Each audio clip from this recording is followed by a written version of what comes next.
warahmatullahi wabarakatuh. Halo teman-teman semua.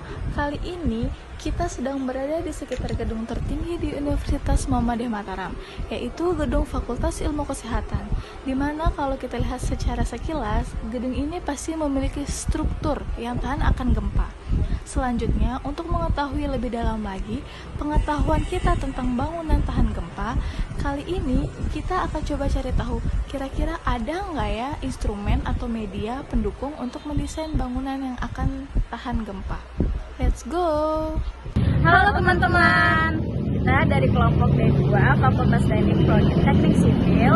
Jadi hari ini kita akan sedikit membahas materi tentang hubungan antara simpangan kecepatan dan percepatan pada respons spektrum.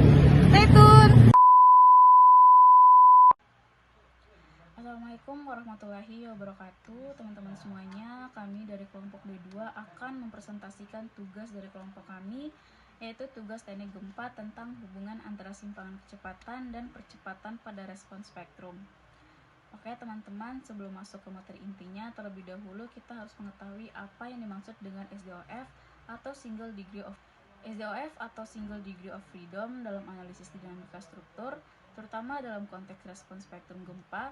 Kita sering membahas hubungan antara simpangan atau displacement, kecepatan atau velocity, dan percepatan atau acceleration dari sistem suatu derajat kebebasan SDOF yang berosilasi akibat beban dinamis seperti gempa bumi.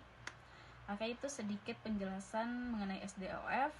Kemudian saya akan menjelaskan sedikit mengenai respons spektrum. Respons spektrum merupakan suatu spektrum yang disajikan dalam bentuk grafik atau plot antara periode getar struktur T. Lawan respon-respon maksimum berdasarkan rasio redaman dan gempa tertentu. Respon-respon yang dimaksud dapat berupa simpangan maksimum atau spektrum displacement, kecepatan maksimum atau spektrum velocity, dan percepatan atau spektrum acceleration dari massa struktur SDOF. Itu saja yang bisa sedikit saya jelaskan. Terima kasih.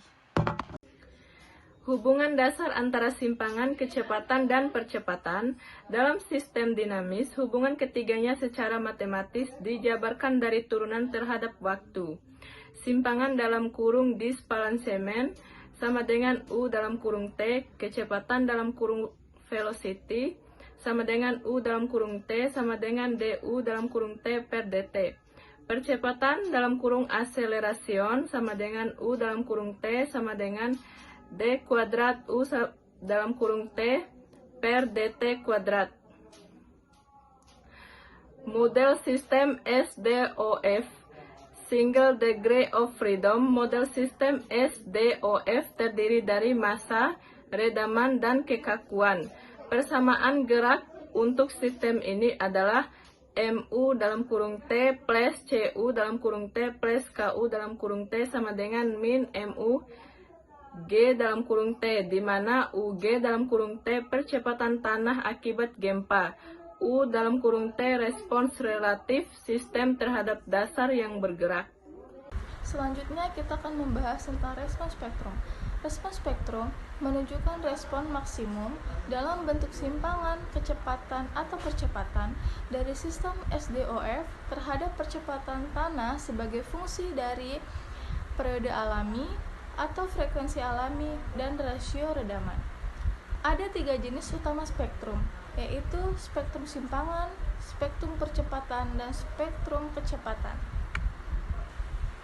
Jadi kesimpulannya teman-teman, sistem SDOF menjadi dasar dalam membentuk respons spektrum, di mana hubungan antara simpangan, kecepatan, dan percepatan maksimum saling berkaitan melalui frekuensi atau periode alami sistem. Respons spektrum dari sistem SDOF digunakan sebagai alat utama dalam analisis dan desain struktur tahan gempa. Presentasi singkat dari kelompok kami. Wassalamualaikum warahmatullahi wabarakatuh.